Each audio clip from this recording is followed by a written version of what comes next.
کیا آپ جانتے ہیں کہ ہر فجر نماز کے بعد سورہ یاسین پڑھنے پر ایک انسان کے ساتھ کیا ہوتا ہے؟ یہ سورہ اللہ کا ایک ایسا معجزہ ہے جسے صرف وہی جان سکتا ہے جو اس سورہ کی باقاعدگی سے تلاوت کرے۔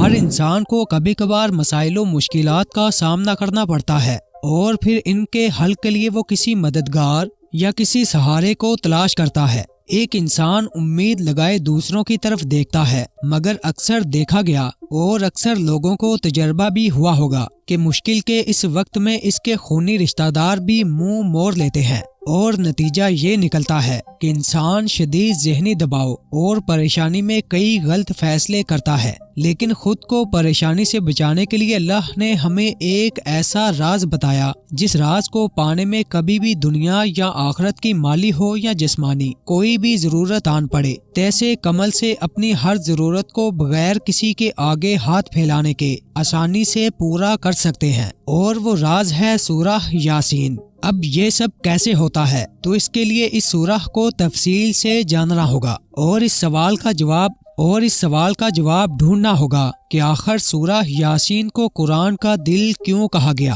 اور یہ بھی کہ اس سورہ میں اللہ کے وہ کون سے راز پوشیدہ ہیں جو ایک انسان معلوم کر لے تو اس کی زندگی بدل جاتی ہے۔ ہم ہر روز کئی چیزوں اور کئی لوگوں کے ساتھ ملتے ہیں جن کو ہم نظر انداز کر دیتے ہیں، یہ جانے بغیر کہ ان میں اللہ کی ایک بڑی حکمت پوشیدہ ہوتی ہے۔ سورہ یاسین کا آغاز ان الفاظ سے ہوتا ہے، یاسین، قسم ہے قرآن کی جو حکمت سے بڑا ہوا ہے۔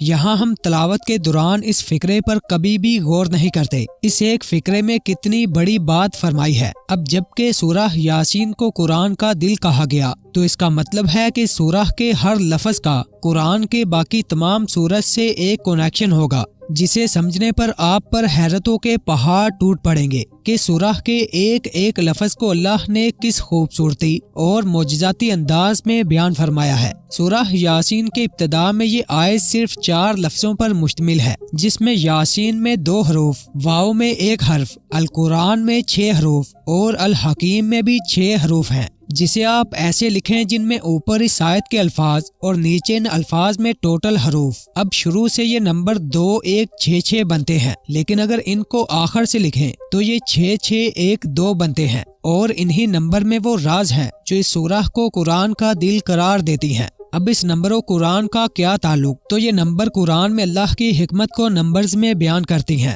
اور یہی نمبر قرآن کے ٹوٹل یعنی قرآن کی کل صورتوں کا راستہ اسی سورہ سے نکلتا ہے۔ 114 کو جب ہم 58 سے ضرب دیں گے تو اس کا جواب 6 6 1 2 آتا ہے۔ رسول اللہ صلی اللہ علیہ وسلم نے فرمایا کہ سورہ یاسین قرآن کا دل ہے۔ اب اس بات پر غور کرنے کی ضرورت ہے کہ سورہ یاسین کو ہی قرآن کا دل کیوں کہا گیا۔ قرآن عربی کا لفظ ہے جو ایک اور لفظ سے نکلا ہے جس کا مطلب ہے الٹ دینا، یعنی ایک سمت سے دوسری سمت کی طرف لوٹنا۔ اب اس نمبر یعنی 6 6 1 2 کو الٹ لیں تو یہ 2 1 6 6 بنتا ہے۔ اب معجزاتی طور پر یہ الٹ نمبر بھی 114 کا ضرب ہے جو قرآن کی کل صورتوں کی تعداد ہے، یعنی 19 ضرب 114 جو 2 1 6 6 بنتا ہے۔ یعنی اس نمبر کو الٹا لکھیں یا سیدھا، ہر بار یہ قرآن کی کل صورتوں کے ساتھ تعلق کو ظاہر کرے گا، جو نبی کریم صلی اللہ علیہ وسلم کی اس بات کی وضاحت کرتا ہے کہ قرآن کا دل سورہ یاسین ہے۔ 5 رکوع والی اس مبارک سورہ کو پڑھنے میں زیادہ سے زیادہ 10 منٹ ہی لگتے ہیں۔ اس سورہ مبارک کے کتنے فوائد ہیں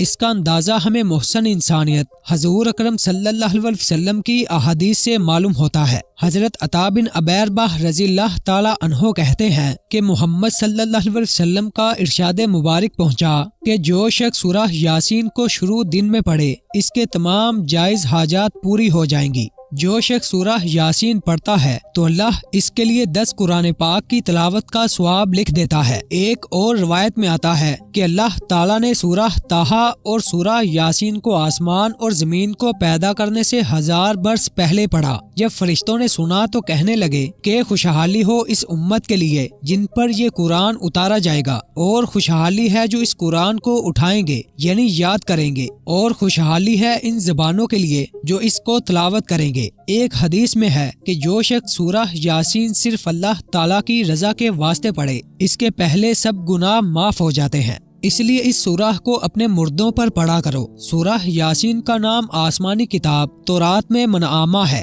کہ اپنے پڑھنے والے کے لیے دنیا اور آخرت کی بلائیوں پر مشتمل ہے، اور یہ سورہ دنیا اور آخرت کی مصیبتوں کو دور کر دیتی ہے، یعنی مومنوں کے رتبے بلند کرنے والی اور کافروں کو پست کرنے والی۔ ایک روایت میں ہے کہ حضور اکرم صلی اللہ علیہ وسلم نے ارشاد فرمایا کہ میرا دل چاہتا ہے کہ سورہ یاسین میری ہر امتی کے دل میں ہو۔ اسی طرح ایک اور روایت میں ہے کہ جس نے سورہ یاسین کو ہر رات میں پڑھا پھر مر گیا تو وہ شہید مرا۔ جو سورہ یاسین کو پڑھتا ہے تو اس کی مغفرت کی جاتی ہے، اور جو بھوک کی حالت میں پڑھتا ہے تو وہ سیر ہو جاتا ہے، اور جو راستہ گم ہونے کی وجہ سے پڑھتا ہے تو وہ راستہ پا لیتا ہے، اور جو جانوروں کے گم ہونے کی وجہ سے پڑھتا ہے تو وہ اس کو پا لیتا ہے، اور جو اسی حالت میں پڑھے گا کہ کھانا کم ہو جانے کا خوف ہو تو وہ کھانا کافی ہو جاتا ہے۔ جو اس شخص کے پاس پڑھے جو نزاح کی حالت میں ہو اور اس پر نزاح میں آسانی ہو جاتی ہے، اور حالت ولادت والی عورت پر اگر اس کی تلاوت کی جائے تو اس کی ولادت میں سہولت کر دی جاتی ہے۔ اسی طرح جب کسی بادشاہ یا دشمن کا خوف ہو اور اس کے لیے یہ سورہ یاسین پڑھی جائے تو وہ خوف جاتا رہتا ہے۔ اسی طرح روایت کے مطابق جو صبح کے وقت سورہ یاسین پڑھے اس کو شام تک خوشی دی جاتی ہے، اور جو رات کے ابتدائی حصے میں پڑھے تو وہ خوشی صبح تک رہتی ہے۔ اللہ ہمیں کامل ایمان اور یقین کے ساتھ عمل کرنے کی توفیق عطا فرمائے۔ معزز ناظرین، ہمیں اس چینل کو آگے بڑھانے میں آپ کے تعاون کی ضرورت ہے۔ اگر آپ کو ہماری ویڈیوز پسند آتی ہے تو ہماری ویڈیوز کو لائک اور شیئر کیا کریں، اور ہمارے اور اپنے اس چینل ارفاق وائس کو ضرور سبسکرائب کیجیے گا تاکہ ہم اور آپ مل کر اپنے دین اسلام کا پیغام پوری دنیا تک پہنچا سکے۔ اللہ تعالیٰ سے دعا ہے کہ ہمیں اپنی فرما برداری اور شکر گزاری کی زندگی گزارنے کی توفیق عطا فرمائے۔